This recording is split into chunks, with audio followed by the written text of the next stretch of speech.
Días con todos. Nosotros somos del grupo número 6 de legislación laboral. A continuación, los integrantes. Ruth Carrión. Mercy Siccha. Rocío Farinán. Génesis Andrade. Y mi persona, Sofía Murillo. En esta presentación abordaremos el tema de los contratos laborales en el Ecuador, sus modalidades contractuales vigentes y los riesgos laborales asociados, partiendo de una visión general sobre los diferentes tipos de contratos, así como de la realidad normativa y práctica actual. Nuestro objetivo es ofrecer un panorama claro que permite entender cómo se estructura la relación laboral en el país. A través de este análisis también buscamos identificar los riesgos laborales más frecuentes y las implicaciones que estos tienen para empleadores y trabajadores. Finalmente, esta exposición pretende servir como herramienta de reflexión y conocimiento, útil tanto para el ámbito académico como para el ámbito laboral. Tipos de contratos. Los tipos de contratos se pueden clasificar según su objeto: arrendamiento, compra y venta, trabajo; su forma, verbal o escrito; su finalidad y estructura, principal, accesorio o de adhesión. Hoy presentaremos 3 tipos de contrato: individual, plazo fijo y eventual. Contrato individual. El contrato individual es un acuerdo escrito y obligatorio entre el empleador y el trabajador que establece condiciones laborales como los salarios, horarios, funciones, etc. Contrato a plazo fijo. Es un acuerdo laboral entre el empleador y el trabajador y tiene una fecha de inicio y una fecha de finalización previamente establecidos. Contrato eventual. Este es un contrato de trabajo temporal que se usa para cubrir una necesidad puntual de la empresa, como un aumento de trabajo o la ausencia de un empleado. Gracias. En cuanto a una modalidad contractual actual, aquí presentamos el teletrabajo, que es una modalidad que ha tomado mucha fuerza en los últimos años. Este contrato permite que el trabajador realice sus actividades fuera del lugar físico de trabajo, utilizando herramientas tecnológicas y de comunicación. El teletrabajo puede ser temporal o indefinido y puede darse de manera 100% remota o bajo un esquema híbrido. Esta modalidad fue aprobada en Ecuador el 21 de marzo de 2018 y empezó a aplicarse oficialmente desde el 1 de enero de 2019. Su objetivo es ofrecer flexibilidad tanto para el trabajador como para el empleador sin perder la formalidad de la relación laboral. Riesgo laboral más frecuente en Ecuador y qué normativa se aplica para prevenirlo. El Instituto Ecuatoriano de Seguridad Social señala que el registro ergonómico es el más común en el país. Este tipo de riesgo representa el 79.8% de las enfermedades profesionales, lo que demuestra su impacto en los trabajadores. Este riesgo aparece cuando el puesto de trabajo no se adapta a las capacidades físicas o psicológicas del trabajador. Esto provoca fatiga, dolores musculares y lesiones. Las causas más comunes son mala postura, movimientos repetitivos, carga excesiva de peso. Para prevenir este tipo de riesgo existen varias normas en Ecuador, entre ellas tenemos Decreto Ejecutivo 2393, Acuerdo Ministerial 174, Norma Técnica INEN-ISO. Estas normas obligan a las empresas a adaptar los puestos de trabajo, controlar los riesgos ergonómicos y capacitar a los empleados. Los riesgos ergonómicos es el más frecuente, pero puede prevenirse si se aplican correctamente las normas y se adecúan los espacios de trabajo.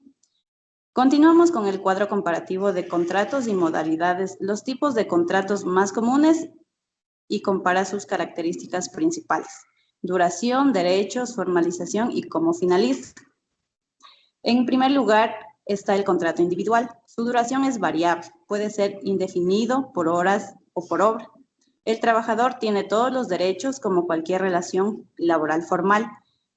Debe hacer por escrito y puede finalizar por acuerdo entre partes, renuncia o despido. En segundo, es el contrato a plazo fijo. Tiene fechas definidas desde el inicio, por lo que el empleador y el trabajador saben cuánto empieza y cuándo termina. Otorga derechos completos. igual que los otros contratos. Requiere ser escrito y registrado en el ministerio. Finaliza automáticamente cuando llega a su fecha de vencimiento.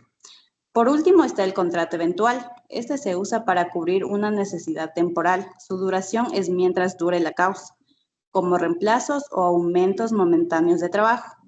También garantiza derechos completos al trabajador, debe celebrarse por escrito y termina cuando desaparece la causa que lo originó. Aunque todos los contratos garantizan derechos completos, difieren en la duración, la formalización necesaria y la forma de finalización, lo que permite a las empresas escoger la modalidad más adecuada según su necesidad. Como un caso práctico de incumplimiento laboral, hemos puesto un ejemplo. En este caso vamos a tomar un hombre, Pedro. Trabaja como auxiliar contable en una empresa que es dedicada a la asesoría financiera y contable desde el 1 de enero con un horario fijo de 9 a 5 y gana un salario básico unificado de $470 mensuales. Como ejemplo pusimos que Pedro tuvo un accidente de tránsito al dirigirse a su trabajo. La empresa incumplió al no afiliar a Pedro al IES, no cumplió con sus obligaciones legales, lo dejó sin cobertura en un accidente de trabajo y le ocasionó gastos médicos y pérdida de ingresos. Para esto, Pedro procede haciendo una denuncia en donde presenta recibos de pago, mensajes de relación laboral, pruebas de incumplimiento del empleador. El ministerio determina que la empresa incumplió obligaciones legales según la normativa, el artículo 42, numeral 33 del Código de Trabajo, en el artículo 9 de la Ley de Seguridad Social. Esto como un caso práctico que se vive en la actualidad en nuestro país. Vamos a hacer también un ejercicio del reparto de utilidades. Vamos a explicar cómo se calcula la participación de utilidades. En este ejemplo, vamos a tomar la empresa Textiles del Pacífico S.A., que debe repartir a sus trabajadores una utilidad que recibió de $60,000. Y como lo establece la ley ecuatoriana, el 15% de esa utilidad se reparte a los trabajadores según el 10%, el total de los días trabajados, y el 5% según las cargas familiares. Esta empresa cuenta con 7 trabajadores. El total de las utilidades es de $60,000, lo que nos da un 15% de $9,000. El 10% de estos son $6,000 que se distribuye proporcionalmente a los días trabajados. El 5%, que son $3,000, se distribuye proporcionalmente a las cargas familiares. La suma total al recibir cada uno de sus empleados es el total a recibir de las dos partes. Nosotros vamos a manejarnos con una fórmula para el 10% y una fórmula para el 5%. La utilidad del 10% es el valor por trabajador, el total de días trabajados, dividido para 2.110 por 6.000, que nos da el valor, en este caso, de 796,21. En el 5% es el valor por trabajador, cargas del trabajador dividido para 13 por 3.000, que en este caso nos da 461,54. Al sumar los dos valores nos da el total a recibir por cada empleador. En resumen, el reparto de utilidades se realiza de manera proporcional y justa, considerando el aporte de cada trabajador, tanto en tiempo laborado como en responsabilidades familiares. Este cálculo es obligatorio en el Ecuador y nos garantiza un beneficio adicional para los trabajadores en función de su contribución anual.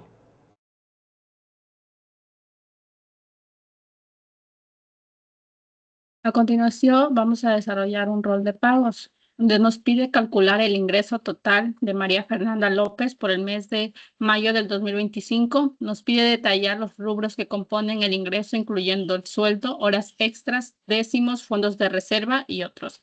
También nos pide calcular el valor de las deducciones, incluyendo el préstamo y otros descuentos legales, y así determinar el valor neto a recibir por María Fernanda López.